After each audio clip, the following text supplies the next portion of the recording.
Thank you and welcome. Thank you. It's your first time giving a public audience in the US in a couple years now. Yeah, since for 2 years, I think, since 22. The world has changed a bit since then. Yeah. We'll get to that. We'll start with your book, Unstoppable Us. I read it yesterday. It's a children's book. It still took me a couple hours. The thing that I took away most directly when you're writing for kids about why life isn't fair is you're saying it's all about stories. Yeah. Explain what you mean by that. Much of it is about stories. Yeah, that, you know, since I was a kid, I was extremely concerned, especially about the issue of war. I live in Israel, I live in the Middle East, there is constantly war, and you want to know why there are so many wars in the world. And many people tell you that people fight, humans fight, for the same reasons that other animals fight. It's just natural. You fight over territory, you fight over food, the same way that chimpanzees and wolves and lions fight. And it took me many years of researching history to understand this is just not true. Humans don't fight over territory and food. They fight over imaginary stories in their minds. If I look at the present terrible conflict tearing apart my region of the world, it's not really about territory, not objectively. There is enough land between the Mediterranean and the Jordan River to build houses and schools and hospitals for everybody. There is no objective shortage of land.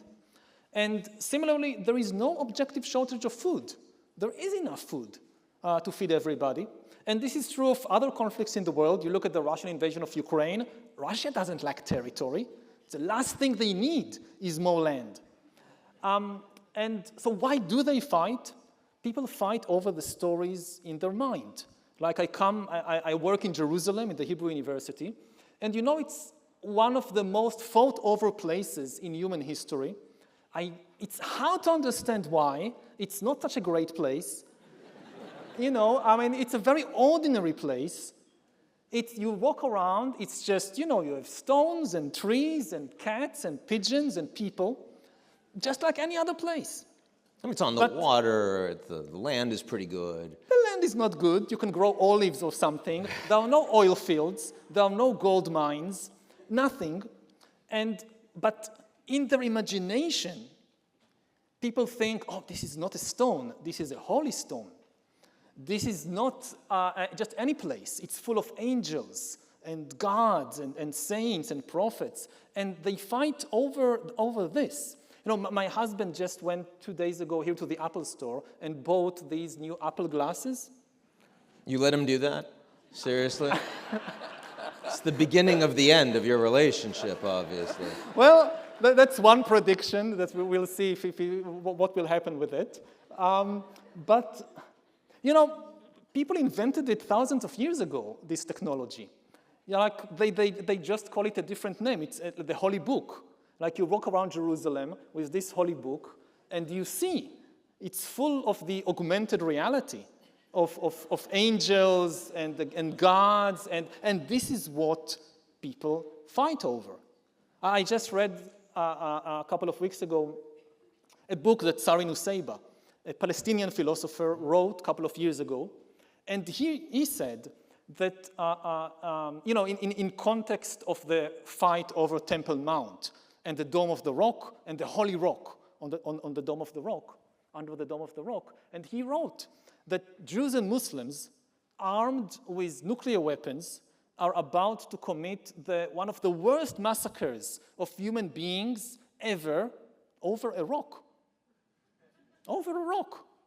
And it's absolutely true. I listened to our Prime Minister Netanyahu, and he says this is the Sela Kiyumenu, the rock of our existence. And of course, the rock is just a rock.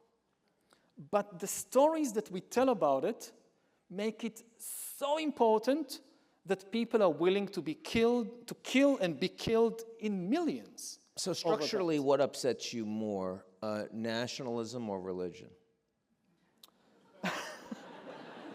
I think, first of all, we need both. In order to construct large-scale human societies, you must have these stories. They are not necessarily bad. Stories are tools. You know, it's like a knife, that you can use the knife to murder somebody, or to save their life in surgery, or to cut salad for dinner. And they create order in large societies. So without religion, without nationalism, we can talk later, for instance, about the link between nationalism and democracy. I think that there are exceptions, but in most cases, nationalism is a precondition for democracy. If you don't have a strong national community, you cannot have a functioning democratic system. Every state is made up of many different tribes. If you don't have strong patriotic national feelings that unite the tribes, you cannot have a democracy, because every tribe will just fight for its own interests without caring at all. And you can have a democracy, a dictatorship under such conditions, but not a democracy. And again, like with every story... And is religion a precondition for anything on the positive side? I don't think it's a precondition, let's say, for democracy, but it has done throughout history a lot of good as well as a lot of bad things. And the question is, what do we do with these stories? Like with nationalism, you have the good side of nationalism is when it's about love. That the essence of nationalism should be a feeling of love, of a special care about a group of people that makes me, for instance, pay my taxes honestly so that people that I never met in my life will get healthcare. This is the bright side of nationalism. The dark side is when it turns from love to hate, when people think that to be a patriot means to hate foreigners or minorities or whatever. And it's the same with religion. Religion doesn't come down from heaven. It's created by humans. You look at the history of every religion, Judaism, Islam, Christianity, Buddhism, people can make terrible things out of it, and they can make good things out of it. It's in our hands. Now, reading the beginning of the book, you talk early stage about how these stories began. And the stories began because as you move from hunters and gatherers to fixed agriculture that requires a level of order, you need stories. Yes. And those stories can be unfair. They usually have an element of unfairness in them. I mean, the key thing is you need lots of people to agree on the same rules. If you live in a small hunter-gatherer band, like 50 people going around, you know everybody else personally. So if there is some disagreement, everybody can come together and discuss it. If you now try to build a big city or a kingdom, let's say with 1 million people, you don't know 99% of the people in your kingdom. You can't talk with them directly. So how do you agree on common rules? Now, democracy was, if you think, okay, let's have a democratic debate about it, you could not have a democratic debate with all this on a large scale anywhere in the world until about the 18th century, because you don't have the technology.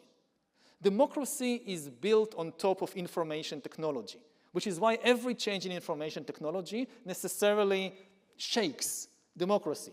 Before the late modern age, there is just no technical means to conduct a large-scale conversation on the level of an entire country, which is why the only examples we have of a democracy before the late modern era are from tribes and city-states, like ancient Athens. You don't have a single example of a large-scale democracy before the modern age.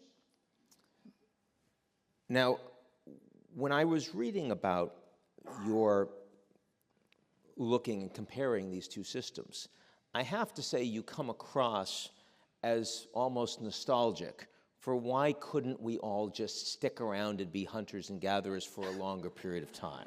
Yeah. That's true. In a way, I think we all have this in ourselves. You know, if you're a kid stuck in school and you think, oh, I would rather go out and climb a tree, it's part of your mind remembers how it was for millions of years. You know, humans have been around for 2 million years. For most of that time, like 99% of that time, we were hunter-gatherers living in the savannah and in the forests. And the type of life we came to live from the agricultural revolution onwards, it's really alien to us in so many different ways, from what we do for a living to what we eat. You know, lots of people wonder, for instance, why do I have this tendency to eat things that are bad for me? What's wrong with my body that it wants to eat things that are bad for it? And this is just a historical mismatch. Basically, our bodies still think that we are in the African savannah.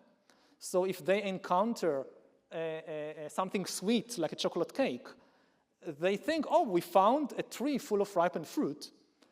We better eat as many of them as quickly as possible before the baboons come and finish it. So your body is acting perfectly rational for the African savannah, but of course not for life in the modern era.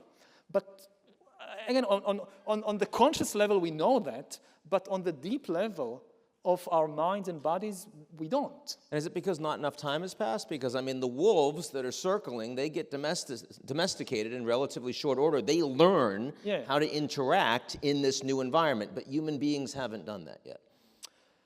You know, it takes a long time.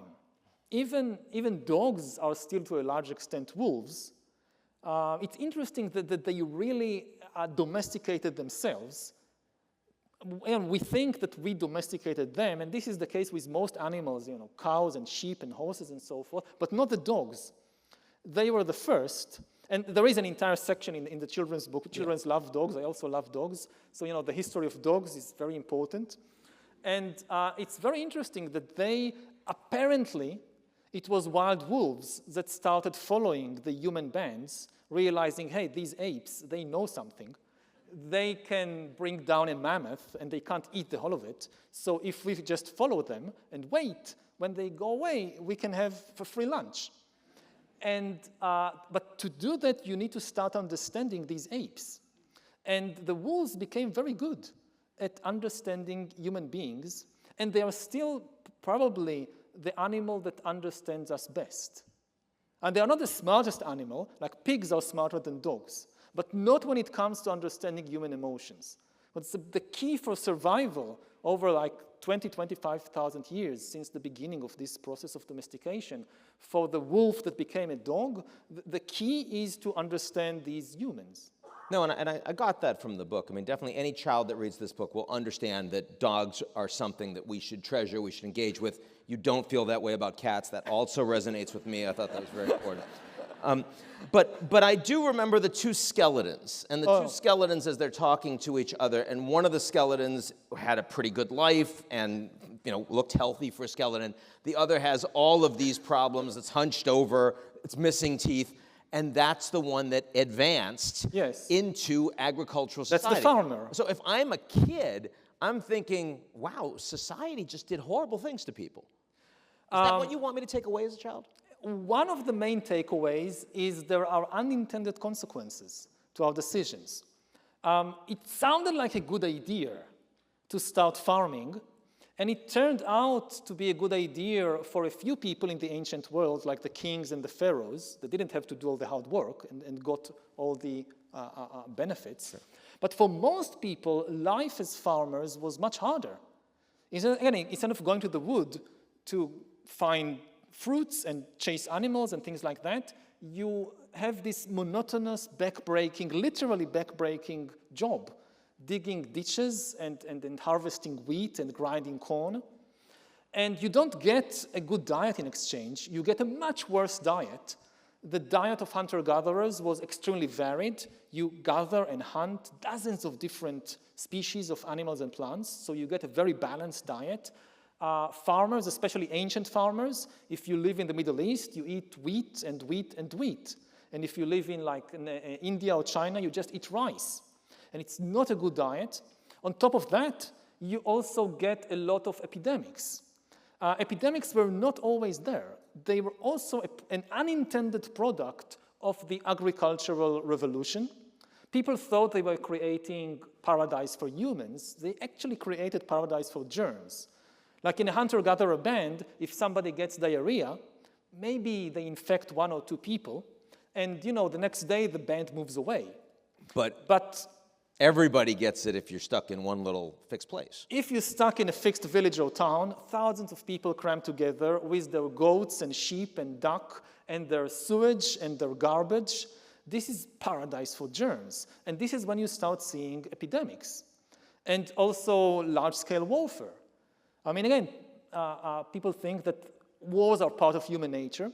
We actually don't have any archaeological evidence for large-scale warfare between groups before about 13,000 years ago. There are a lot of theories about what happened before, but hard evidence, skeletons with broken heads and arrows stuck in their bones, first time we have it, 13,000 years ago on the eve of the agricultural revolution in the Nile Valley. So it seems that agriculture, if it didn't create war, it certainly gave it a huge boost. There is much more to fight over. Now, if I want to take this into the future, understand that for much of our history, the lives of the average human being deeply problematic. The last 50 years, it's been kind of extraordinary, right? Yep. Best time ever. Best time ever. Globalization, we like it. What made the change, and should we be just truly optimistic when we talk to young people today about what we've been able to accomplish more recently? First of all, it should be clear that it was better than any previous time. It still wasn't good. Lots of wars, lots of problems, but still better than any previous time we know about. So this distinction should be clear. And, you know, there are lots of statistics to illustrate it. One, I think, of the most important statistics is government expenditure.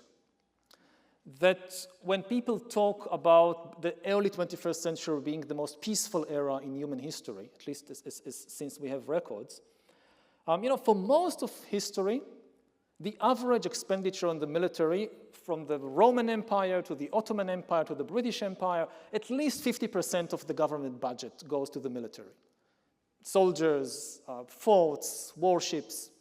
In the early 21st century, it was down to about 7% of the government budget worldwide goes to the military, whereas 10% goes to healthcare. First time in history that we know of that governments all over the world spent more time on healthcare than on the military. Now, this was not the result of some divine miracle or a change in the laws of nature. It was humans making good decisions, building good institutions, formulating and believing in hopeful and beneficial stories, ideologies.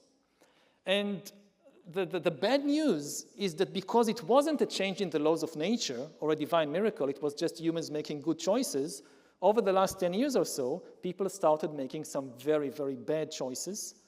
And I think that the good times are over, and we are now seeing a resurgence of wars all over the world. Military budgets are skyrocketing.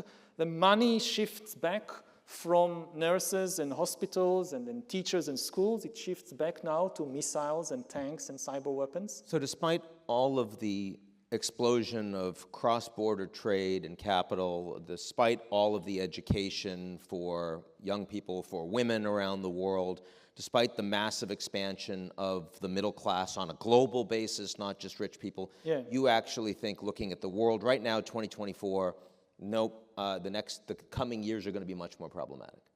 And it's not deterministic. I understand. We still have, but looking at the trends in recent years, we are going towards a very dark place. So if you are a parent, I still want to stick with the book for a couple minutes. Yeah, absolutely. If you're a parent trying to explain all of this to your children, I mean, I was very clear as I was reading the book that this was the book that you wanted, that you wished you had for yourself. Yeah. It comes through, and it's lovely in that way. How would you talk to parents in the audience today to say, here is how I think you should try to address the fact that we are living in such a fraught, a dangerous period? First, I would say that we can't protect the kids from the actual violence and from the actual bad consequences, so we shouldn't try to protect them from the information about it. That we should talk openly about what is happening in the world.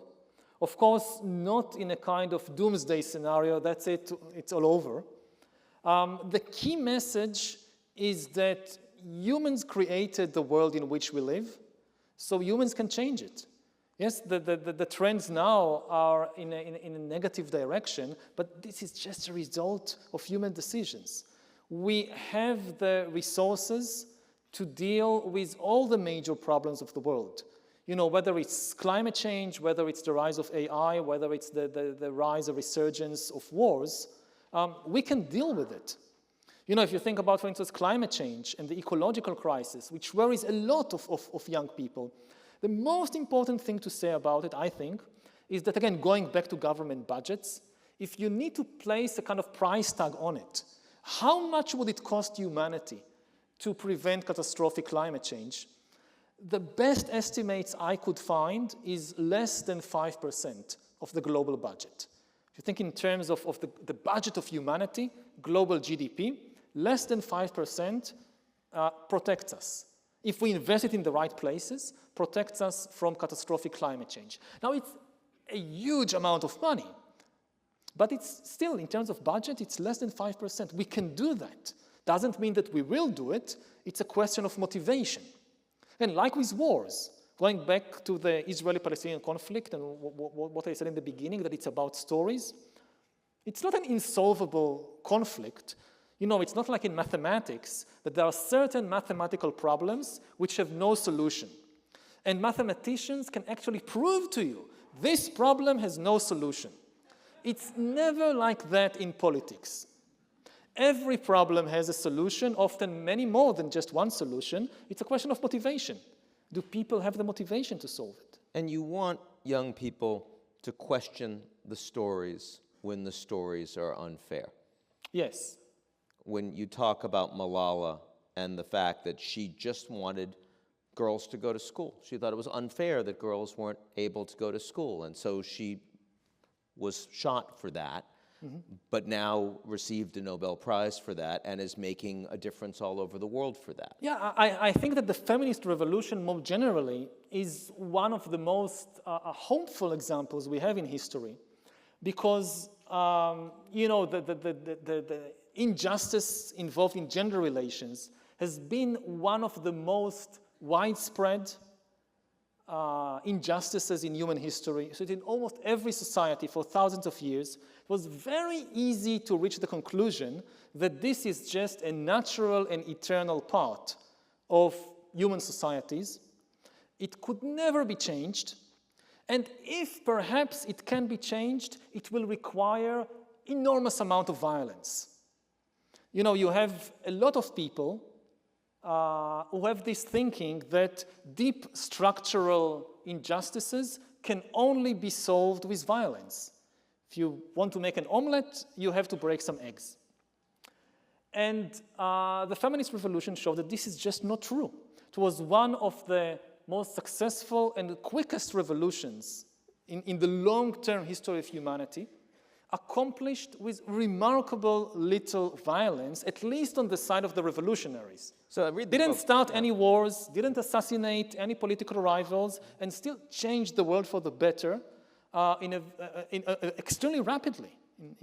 So you came across as incredibly hopeful on that, and I was glad that that was a way that you closed the book for young people. You know, the thing that you came across as most negative on, and it was through the book, was how badly we treat animals, all the way through. Yeah. Whether you're talking about milk and the fact that, you know, sort of sheep and cows don't have access to their children, they have to just keep birthing, or whether it's the way we treat animals for meat, all of that. Why three people care about that in the audience. It's good. So why do you think, why has that been something, because also it's a question of resources, why have we been so much more hopeful on feminism recently, and why do so few people actually talk about the issue of how we treat all of these other beings that live with us on the planet? And it goes back in the end to stories. We don't think about ourselves as animals. We think that there are animals, and then there are us, and we are something completely different. We thought about women that way. We thought about slaves that way. We thought about a lot of beings that way for a long time. We don't anymore. Yes, and again, even extremely powerful and deep-rooted stories can be changed quite quickly. So again, this is part of the hopeful message of the book. And again, trying to think in broad terms, I mean, how do people understand history? So at least in the last century or so, you can say there are really just three big stories that people have told about history. You have the fascist story, which tells people history is a conflict between nations. This is the fundamental structure or dynamic of history, is a conflict between nations or between races, which is inevitable and which can only end with the complete victory of one nation or one race over all the others. Then the second story is the Marxist or the communist story, which also says history is a conflict, but not between nations, it's a conflict between classes. Again, it's an inevitable conflict that can only end with the complete victory of one class over the others. And from these two perspectives, everything we talked about all these stories about women, about animals, about religion, this is just a smokescreen. This is just confusing people. Look through the smoke, you will see the deep mechanisms of nation against nation or of class against class. And these are deeply pessimistic stories because they say that conflict is inevitable and that injustices in relations between nations or between classes can only be fixed with violence. That the whole world is a power struggle. And the only thing that makes a difference is power. The third story is much more hopeful, and this is the liberal story. And the main message of liberalism is that the world is not conflict. History is not about conflict. The deep truth about history is that humans of all nations and classes share certain experiences based on which we can find shared values and interests. Not everything, of course, is shared, but the deepest level of who we are, I mean, you know, all these nations and all these religions, they are just a few thousand years old. If you go really deep inside us, so people everywhere suffer from pain, from hunger, everywhere they love their parents, their children. And why then are there so many conflicts and injustices? Because of ignorance and of problematic stories that people believe. And if the stories are the problem, then yes, sometimes violence is necessary, but ultimately you can solve at least some problems and some injustices just by talking with people and changing the stories they believe. So we start with very small amounts of organization that don't require stories either for order or to motivate in negative ways. We then move through societies that become bigger. We have kingdoms. We now have nations. They require nationalism to get democracy. But as we look ahead, and not very long, just within a generation or two, we're now talking about issues, challenges that don't have borders. They're global. Climate change is one. Artificial intelligence is another. I mean, the stories that you would have to tell are global. Absolutely. So there's no out-group. There shouldn't be. If there is an out-group, we are in deep trouble. Because we can't solve climate change on the level of one nation. We can't regulate AI on the level of one nation. So if we continue to think in terms of us versus them, we can win all the battles, we will lose the big war. But structurally, does that make you more optimistic since the nature of the organization that will be required to respond to these challenges are global? Then the stories, by their nature, will need to involve people that are so otherwise different. Yeah. So this is why I write, for instance, these books, to tell the story of humanity, and not the story of Israel or the story of the Jewish nation. There is place also for these kind of local and tribal stories, but because we face these kind of global problems, we also need to think more in terms of global stories. And as I said before, I mean, ultimately, I think it's important to go down to the level of the body. What divides people one against the other is the fantasies in our mind. When you look in our fantasies, we are so different from each other. When you look at the level of the body, we are extremely similar to each other. So again, I'm not advocating abandoning the mind, But having a better balance between mind and body with more emphasis on our embodied existence, that would be very good for us. So let's now move to, we've been talking about things that are affecting us right now. Actually, no, one other question first, which is, you're a historian, and you're not just bounded by your body and your mind, you're also bounded by this very specific context, the when. So, I mean, you're writing these very, very big books, frankly, a couple of the most important books of the 21st century. Do you exist at exactly the right time, or would we be much better off if you were a little in the past or a little in the future? I have no idea. I mean, I think that everybody is the product of the exact moment. But given what you're trying to explain to people, given where the world has been and where it is about to be, what's the most important time to be telling the kind of story that you want to tell? I think now, and I think we don't have a lot of time. We haven't mentioned AI so far, but the horizon, I mean, we are at the edge of the cliff. We are very close to the point when whether you think about the world in terms of power or whether you think about the world in terms of stories, it's going to shift, the control of these is going to shift to AI. AI is the first technology in history that can take power away from us.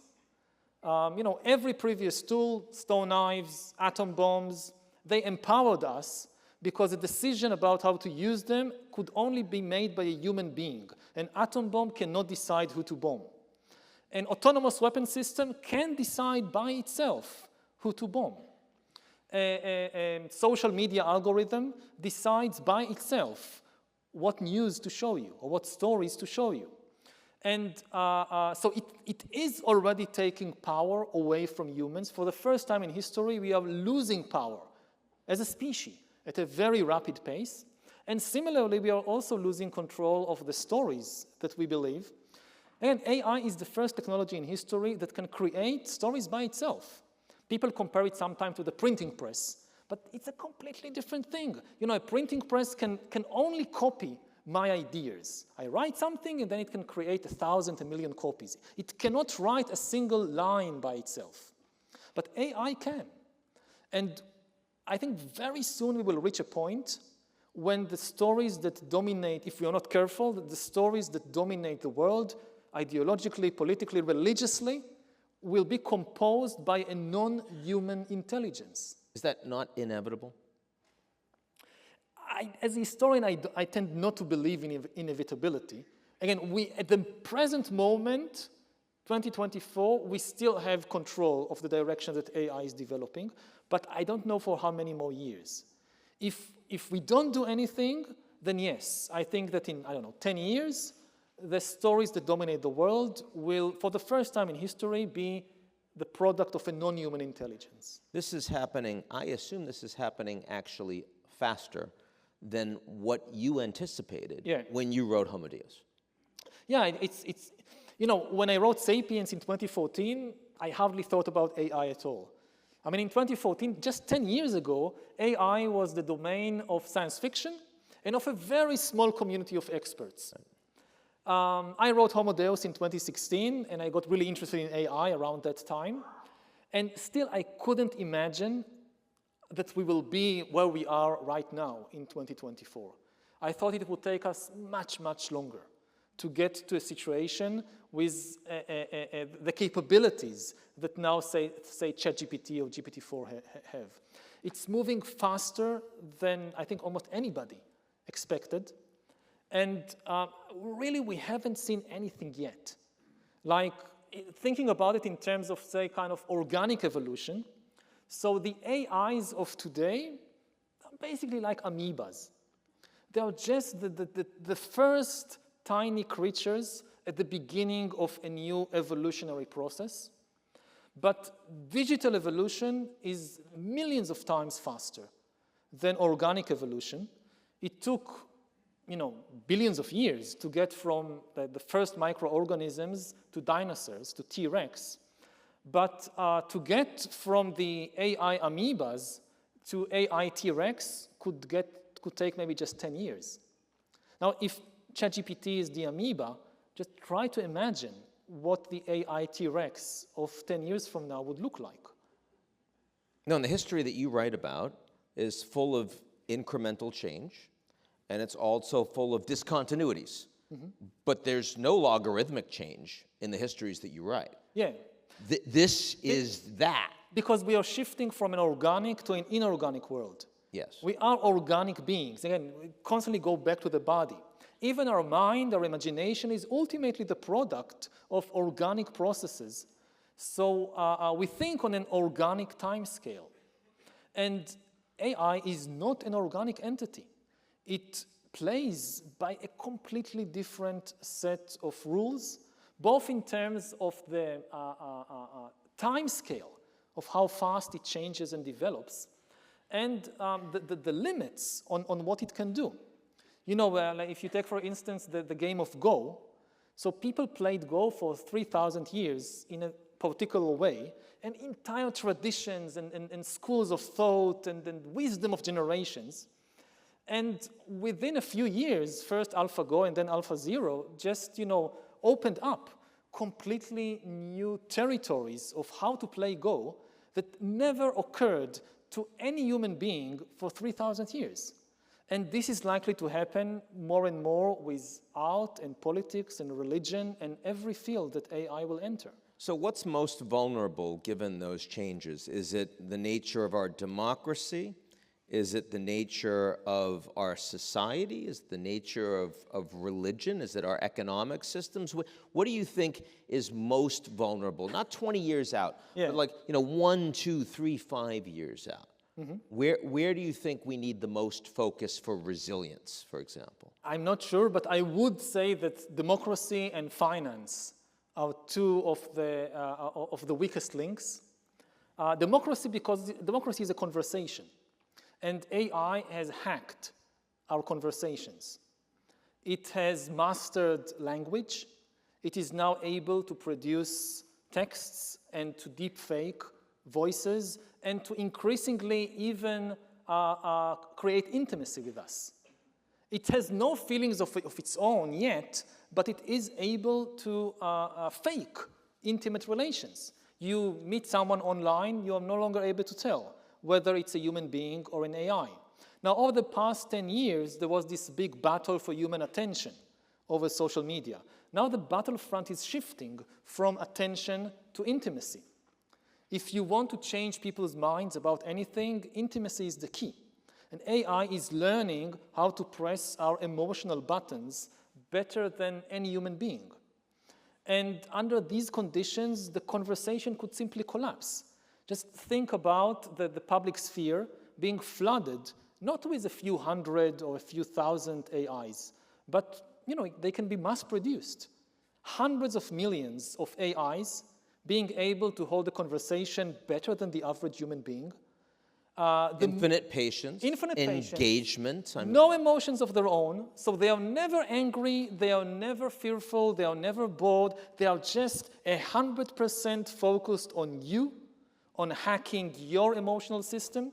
The longer you interact with them, like you meet somebody online and you have an argument about climate change or the US elections or whatever, and it's a bot.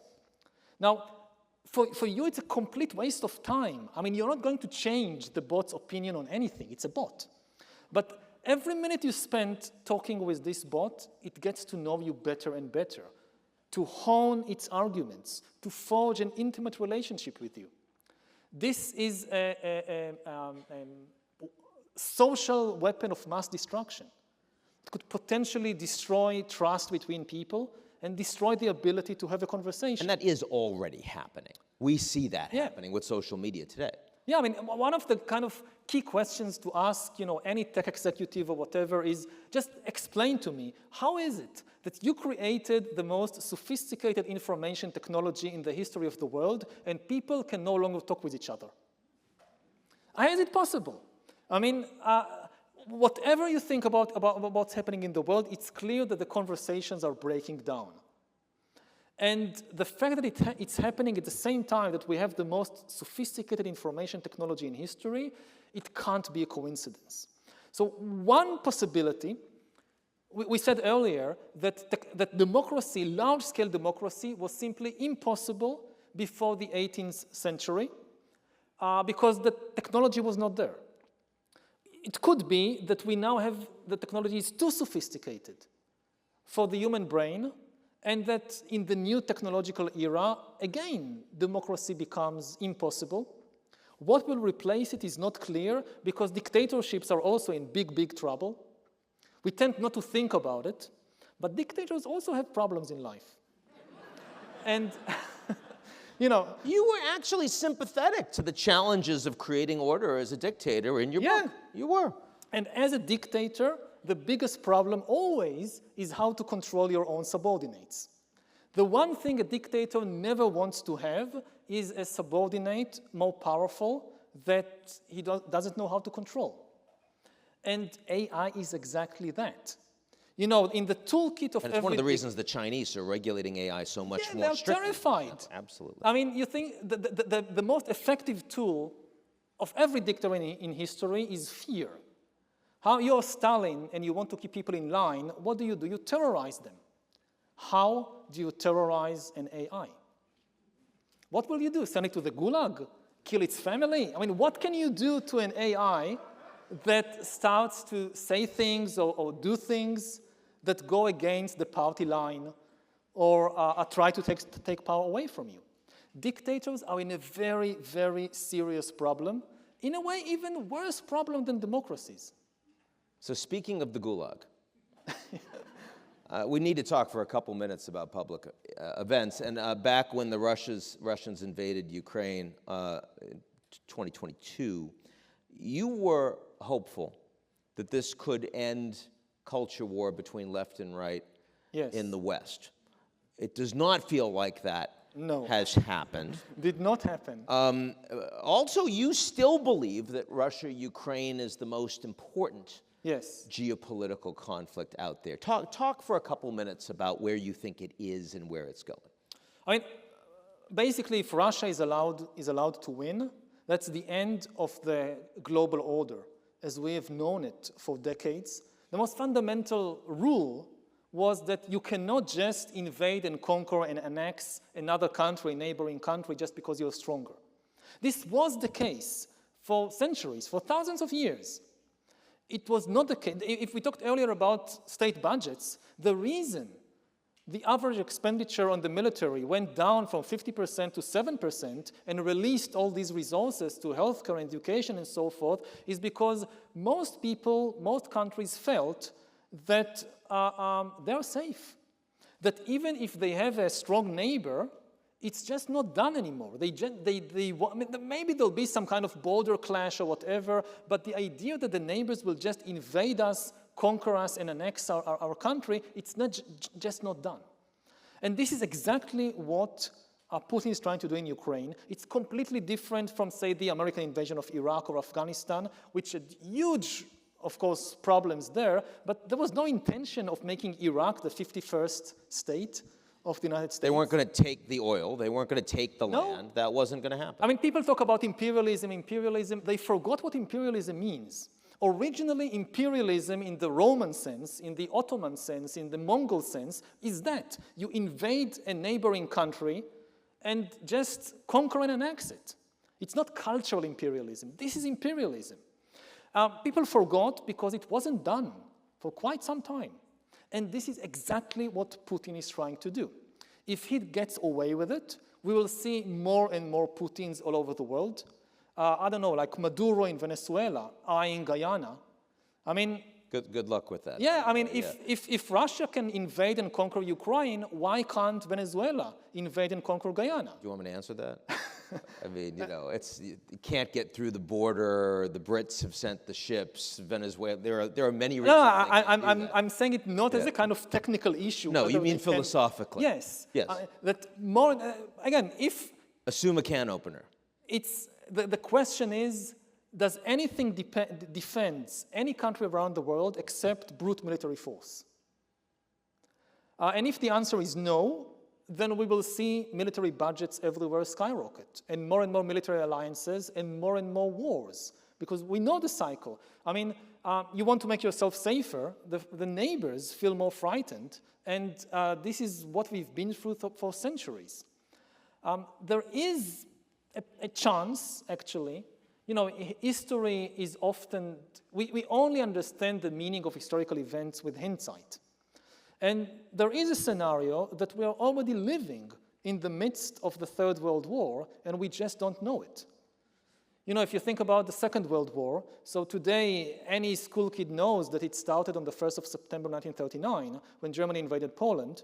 But if you ask people, let's say in May 1941, people in New York, people in Stalingrad, people in Hiroshima, it's not World War III. Yeah. Yes, there is a conflict in Europe, there are some conflicts in Asia, but it's not World War III. Only with hindsight we say, oh yeah, this is when it started. We could already be in the midst of World War III that started on the 24th of February, 2022, and with the Russian invasion of Ukraine, and we just don't know it yet. Now, why hasn't it brought together? I mean, NATO is stronger today than it was in 2022, that's clear, but it hasn't brought together left and right across the US and Europe. Why not? I'm not sure. I'm not an expert, you know, on the political dynamics within the United States, within Europe. What you do see, very worrying, is a trend in many countries, in the US, also in my country, of the kind of suicide of conservative parties.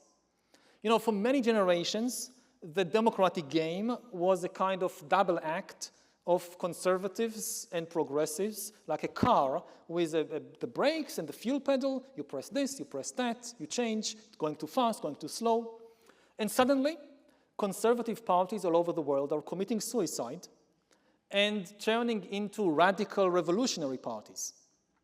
That the basic idea of conservatism is to conserve institutions, to conserve traditions. It's the progressive who say, let's move faster, let's change things, let's destroy institutions. And the conservative says, no, no, no, let's calm down.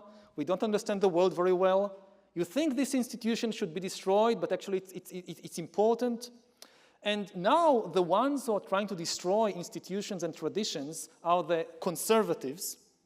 And it becomes the job of progressives to protect and conserve institutions and traditions. And they're not good at it, because this is not their job. I mean, they are the ones who are supposed to press forward all the time. And I don't really know why it's happening, but you think about, for instance, the 6th of January. And the kind of, the mythological moment of the conservative philosophy is the storming of the Bastille. When Burke says, you know, this is a bad idea, it will end badly. And this is kind of the creation story of conservatism. And on the 6th of January, you have all these conservatives cheering the storming of the Bastille. So, again, the progressives are basically doing what they've been doing for decades. What I don't understand is this kind of self-immolation of conservative parties. And again, in the US, you can try and explain it in all kinds of local dynamics. But because you see it in more and more places around the world, I mean, if I wanted to take the MAGA position, right, which is in New York, so it's hard to do. But you know, you have a lot of people that are saying, well, you supported globalization, and it hollowed out our working class, our middle class. You know, you supported all of this automation, but what about like the way we used to live? You allowed all this immigration, but who are we? So I mean, many of them would argue that conservatism is trying to like focus on the historic values. Why, perfectly okay, why the attack on institutions? Why the attack on the institution of the elections? Why the attack on all the civil servants as deep state? I mean, this is not conservative. If you believe those institutions no longer reflect or support the people or the values, then you become revolutionary. Yes, again, this is the narrative. That's the narrative. That's the narrative. We can argue it's true, it's not true. I'm just making an observation. This is a revolutionary narrative. It's a narrative saying all the institutions, or most of the institutions of the country are dysfunctional. We need to destroy them and start from scratch. This is the French Revolution. This is the Bolshevik Revolution. This is not conservatism. So you can say it's still true. We still need to do it. But, and the other thing I would say is about this narrative of globalization. Maybe it's true of the US, but what about Brazil? What about India? What about Poland? There are so many countries that benefited from globalization, and you still see analogous processes. So I think globalization and the impact on the job market, it's an easy solution, but it doesn't cover what we see globally. Yeah, it's developed, it's not developing. I think that's interesting. And of course, Brazil had their January 8th moment, just like the US had January 6th. So I have a few questions from you. I'm going to transition to that by asking the one question I haven't asked you at all. Haven't talked about the Middle East. Oh, the Middle East. You live in Israel. Yes. And I mean, you were active, you were out there demonstrating before the horrors of October 7th because of what the Prime Minister was trying to do as a conservative with Israeli institutions like the judiciary. Same thing. He was trying to systematically destroy the institutions of Israeli democracy. And we had the same conspiracy theories about the deep state. Also in Israel. And actually, this is one of the key explanations for what happened on October 7th. That, you had for months the army, the Secret Service, the Shin Bet, warning Netanyahu, both privately and also publicly, Israel is in a terrible danger, that you need to shift your attention from trying to destroy Israeli democracy to focus on the external threat of Hamas, of Hezbollah, of Iran. We are in an extremely dangerous situation. And he just didn't listen. And the reason he didn't listen and the people around him didn't listen, they had a theory in their minds, or also publicly they stated it, that all these military experts, the chief of the IDF, the chief of the Shin Bet, they are part of the deep state conspiracy against them. They don't really have information. They don't really believe that Israel is in danger. Israel is in no danger at all. They are just making these warnings in order to force me to stop the judicial overhaul, the attempt to, again, destroy the institutions of Israeli democracy. And this is how we got to October the 7th. On a deeper level, I would say that what is happening in Israel has been happening for not just in the recent year, but for years now, is a struggle for the soul of the country, and more than that, for the soul of Judaism, between Zionism, the national movement of the Jewish people, and a new messianic mutation of Judaism that believes in Jewish supremacy. We talked about the difference between good nationalism and bad nationalism. At its best, nationalism recognizes the uniqueness of our nation and talks about our right to develop our traditions and so forth. At its worst, it falls victim to this supremacy complex, that we are not just unique, we are superior to everybody. And we now have this movement of Jewish supremacy in Israel. It's part of the coalition, it's part of the government. They have a messianic vision for the country. If you ask them, what do you see in the future, 5 years, 10 years down the road? They also talk in terms of from the river to the sea, of a single big Israel with Jews supreme, basically a three-class or three-caste system, with Jews supreme with full rights, some Arabs with some rights as second-class citizens, and lots of other Arabs with no rights at all. This is their vision for the country. You're talking about some of the far right that's in the coalition with Netanyahu. That's right. They're in the coalition with Netanyahu. This is the big fight. We are trying to stop them. If we fail, if they succeed in realizing this messianic vision, this will change the very meaning of Judaism all over the world. So, people here will also have to deal with the consequences. So, I mean, the question here, which is, do you think there is a way to use your stories, these stories, to alleviate the hatred and the violence that we have right now? And I add to that, the supremacy issue also exists uncomfortably with the victimhood stories, and that, you know, both with the Palestinians and the Jews for so long, they've defined themselves in terms of the pain of victimhood that doesn't create much space for other people's stories. So how do you do that? This is the work we need to do, like individually and also collectively, to change the narrative, to change the story. Again, you see it all over the world that people everywhere tell their story as a story of victimhood. You have also some of the most powerful countries in the world, Russia, telling itself its story as a story of victimhood. Everybody is against us, everybody hates us, everybody tries to destroy us. And the problem with stories of victimhood, even they always have an element of truth in them, of course, but if you think about yourself primarily as a victim, it relieves you of all responsibility. I'm not responsible for all the problems in the world. I'm a victim. I need more power.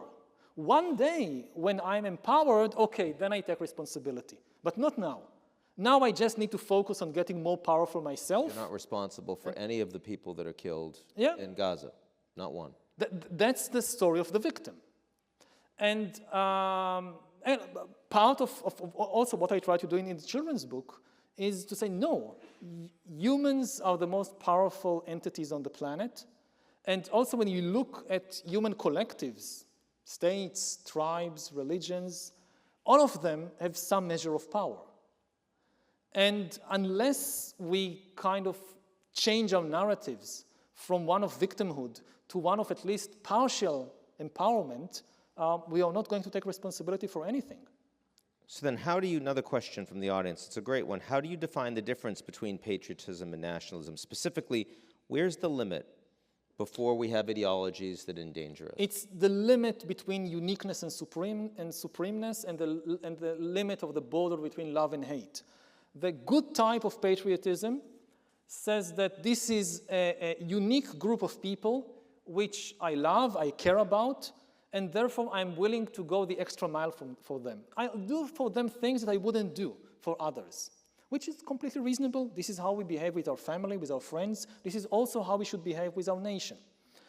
It becomes dangerous when we start saying this group of people, they are not just unique, they are superior, they are supreme, they are better than anybody else, they deserve far more than anybody else. And when the emphasis shifts from love and caring to hate. People who define themselves, I'm a great patriot because I hate foreigners. I am a great patriot not because I pay my taxes. I don't pay any taxes. It's because I hate minorities. So I'm a great patriot. And this is the danger zone. Another question. In the months leading up to October 7th, you were highly critical of the Israeli government. We've talked about that. Since October 7th, you have defended Israel's right to exist and been critical of the progressive left that blames Israel and the occupation. How do you reconcile these complicated views? Two ideas held at the same time, no problem. I mean, I'm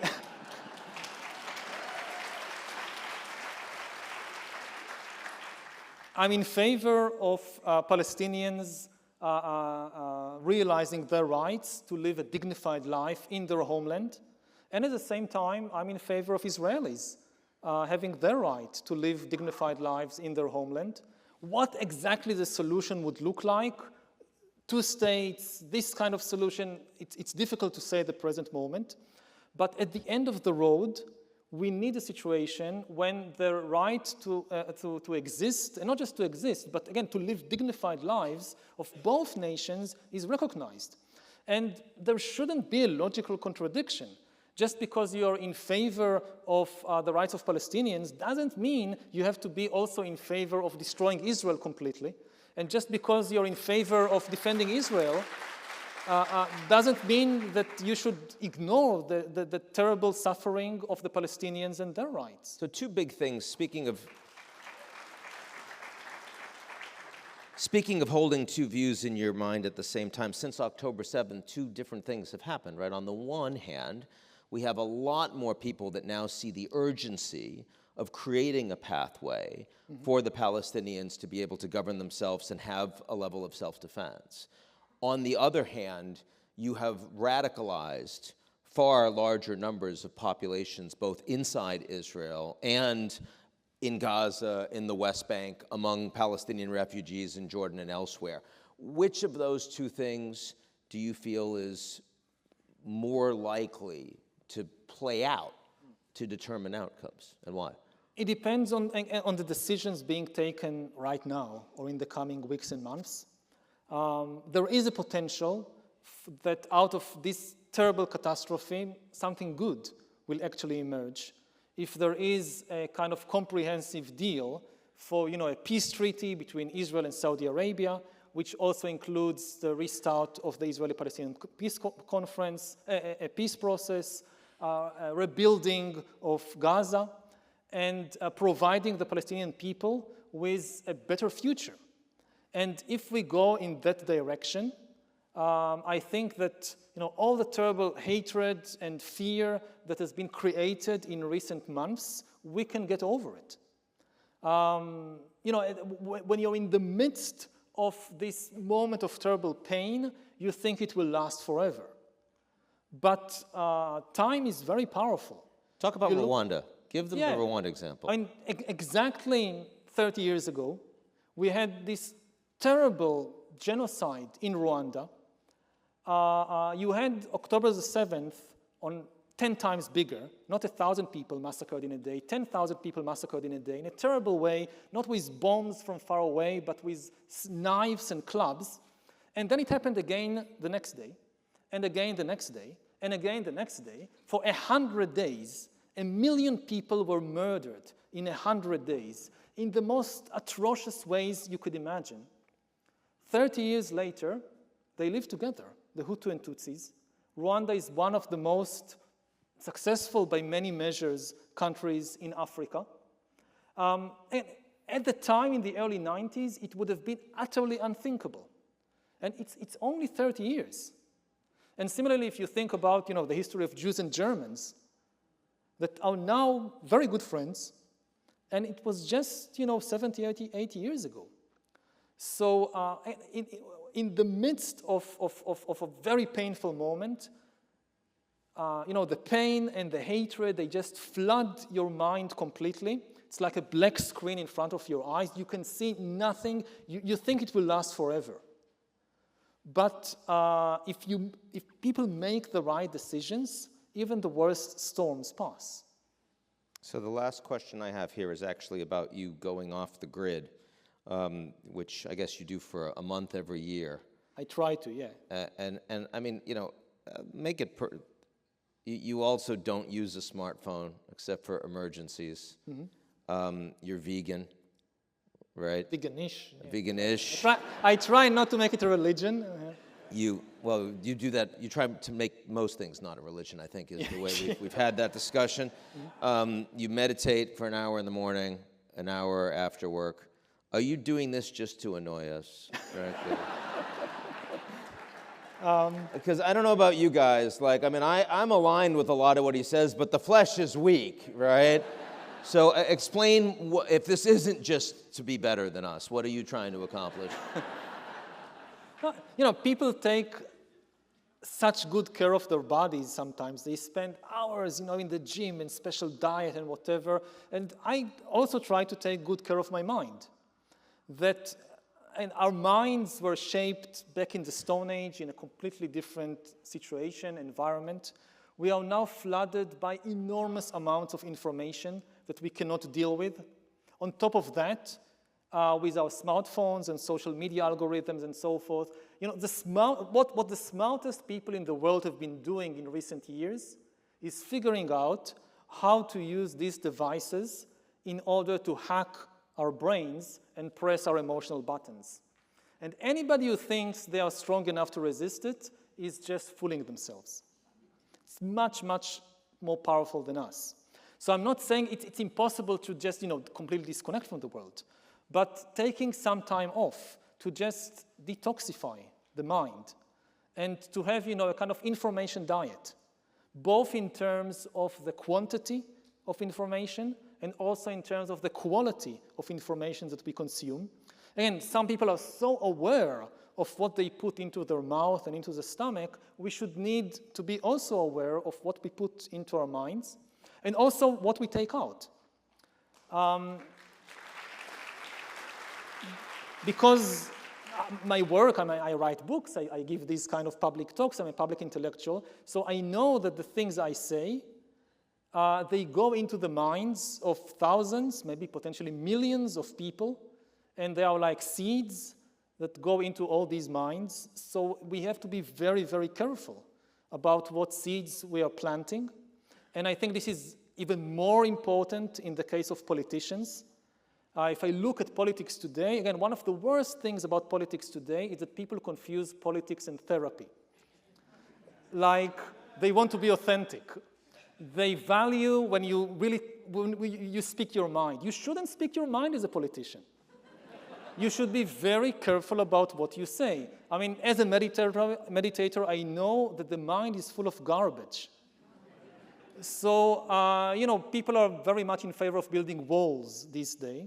We need to build a wall between the mind and the mouth and be very careful about what immigrants we allow to cross the wall between the mind and the mouth. Again, not in therapy. If you go to, I also go to therapy. If you go to therapy, say whatever you want. I also think that we need part of preserving privacy is to preserve the right for stupidity. That I think that especially politicians should have a right to be stupid in private. That when they are just meeting their friends, they should have the right to say stupid and terrible things and racist things and anti-Semitic things and homophobic things in private. Because I know from, again, my job as a public speaker, that you need to be to have a good guard of your mouth. It demands a lot of mental effort. And you can't maintain it throughout the day, day after day after day. So I think that, yes, we have to be very careful about what we say in public, and we also need, again, time off to be as stupid as we want. You know, what I really like about this answer is that I was worried that you were better than us. And in reality, it turns out you're a little worse, just deep down. So will you please join me in giving a hand to help making Yuval great again? Thank you.